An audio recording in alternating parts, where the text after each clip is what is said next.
மின்மாற்றிகள் கொள்முதல் தொடர்பான முறைகேடு புகாரில் செந்தில் பாலாஜிக்கு எதிரான புகாரில் வழக்கு பதியாதது குறித்து ஒரு வாரத்தில் முடிவெடுக்கப்படும் என்று தெரிவிக்கப்பட்டிருக்கிறது. அண்மை செய்தியாக பார்த்து வருகிறோம். கூடுதல் விவரங்களோடு செய்தியாளர் மதன் இணைகிறார். மதன், விவரங்கள்.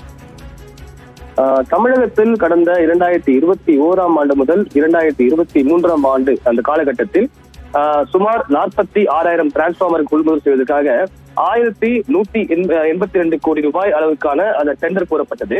இந்த டெண்டர் ஆவணங்களை ஆய்வு செய்த போது ஒப்பந்ததாரர்கள் லாபமடைய செய்வதன் மூலமாக அரசுக்கு சுமார் 397 கோடி ரூபாய் இழப்பு ஏற்பட்டுள்ளதாகவும், இது தொடர்பாக லஞ்ச ஒழிப்புத் துறையில் அளித்த அந்த புகார் மீது வழக்கு பதிவு செய்ய வேண்டும் எனவும் அறப்போர் இயக்கம் சார்பில் சென்னை உயர்நீதிமன்றத்தில் இந்த ஒரு வழக்கு தொடரப்பட்டது. இந்த முறைகேட்டில் முன்னாள் அமைச்சர் செந்தில் பாலாஜி, டான்ஜெட்கோ தலைவர் மற்றும் நிர்வாக இயக்குநர் ராஜேஷ் லக்கானி உள்ளிட்டோருக்கு எதிராக சந்தேகம் கொள்ள ஆதாரம் உள்ளதால் உயர்நீதிமன்ற கண்காணிப்பில் சிறப்பு புலனாய்வு குழு இந்த முறைகேடு குறித்து விசாரிக்க வேண்டும் என்றும் இந்த மனுவில் தெரிவிக்கப்பட்டது. இந்த மனுதான் இன்று நீதிபதி வேல்முருகன் முன்பு விசாரிக்க வந்த போது தமிழக அரசு தரப்பில், அதாவது மனுதாரர் கொடுத்துள்ள இந்த புகார் மீது வழக்கு பதிவு செய்ய அனுமதி வழங்குவது தொடர்பாக சம்பந்தப்பட்ட அதிகாரிகள் ஒரு வாரத்தில் முடிவு எடுக்க உள்ளார்கள்.